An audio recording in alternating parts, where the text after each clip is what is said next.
Hey, what's up, Eagles Nation? It's your guy, Cool Eagle, back here with another video. Just want to come talk to you guys and wish you guys a happy New Year's and happy New Year's Eve, man. And safe and fun travels out there. Make sure y'all don't get into any trouble out there that'll keep y'all from continuously celebrating this fandom of one of the best fan bases in the NFL, man. Like, no matter what people say, we don't care, right? And I just want to thank you all for supporting this channel immensely as we are journeying to 100 subscribers, something that I never thought I would see when I first started this channel, but you guys' immense support and continuous love y'all have shown me have continued to push me forward and just wanting to do better with every single video I drop. So again, I want to thank you guys out there and those who have shown me immense love and those who I consistently show love to.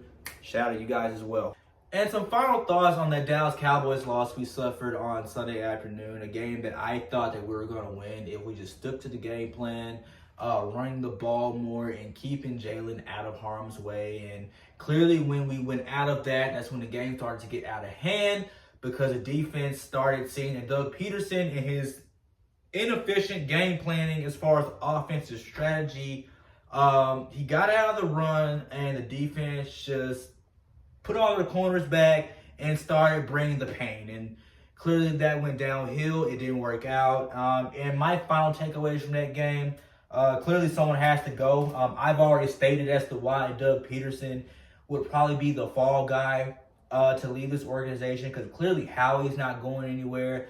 But honestly, if you were to ask me right now at this point, I wouldn't be surprised if they let go of Jim Schwartz.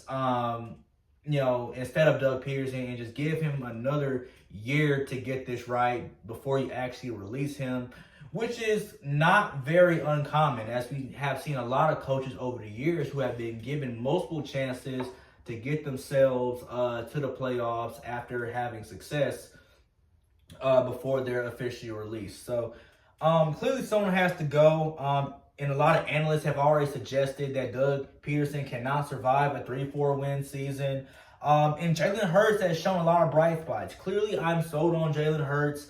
And I don't think you should start him going into this Week 17 match against the Washington football team, despite Jim Schwartz's big-headed talk on the press conference talking about no one should be wearing a division champs hat in the link, which I totally understand and rightfully so, but you end up screwing yourself out of a myriad opportunities when it comes to the draft, and you end up getting people unnecessarily hurt, which is why I was kind of glad at seeing today's injury report about how a lot of our star players did not participate in today's practice, and I expect that to be a continuation going into this Friday, New Year's Day, and then game time decision of being downgraded to out going into Sunday's game, okay?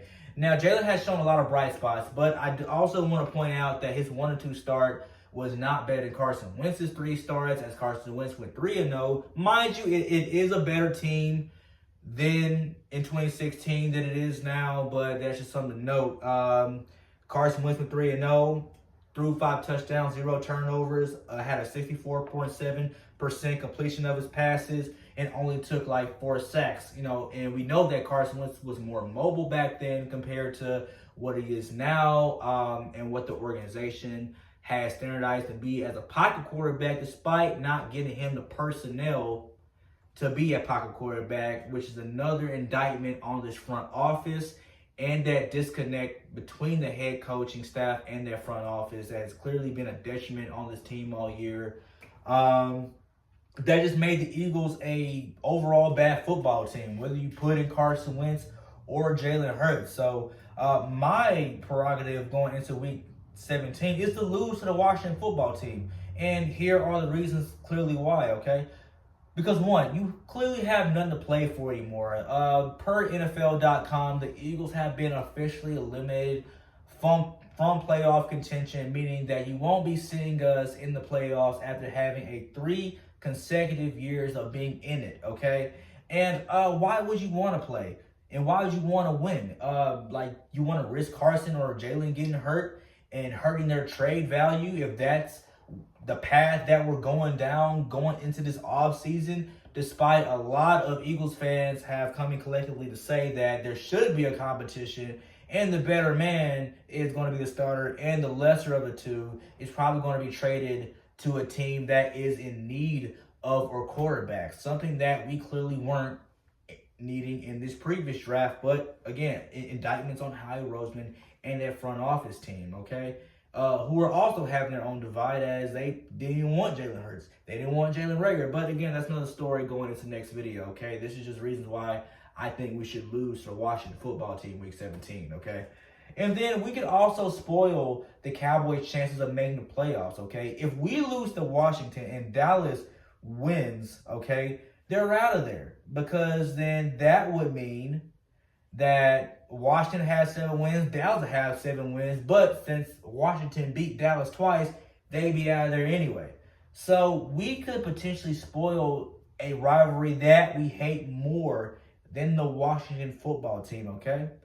And then we risk losing the number 6 pick in the draft already, according to NFL.com and Bleacher Report. Another reason why we shouldn't win. Because if you win this game, because you just have so much pride, and rightfully so, no one wants to be that guy who gets another team a division title in their own stadium. So I have no problem with that. But if you have the potential of getting a high draft pick that can potentially change the fortunes of your franchise going into a year where it's clearly unknown with the salary cap problems a lot of teams are going to face. And then the fact that, like, you just don't know what's going to happen with all this COVID stuff going on. So I'm curious to know what you guys think in the comments, man. Should we lose this game? Why? And tell me your thoughts on, your final thought on Dallas versus Eagles, where we took that horrific loss. Let me know what you think. Thank you guys for showing up.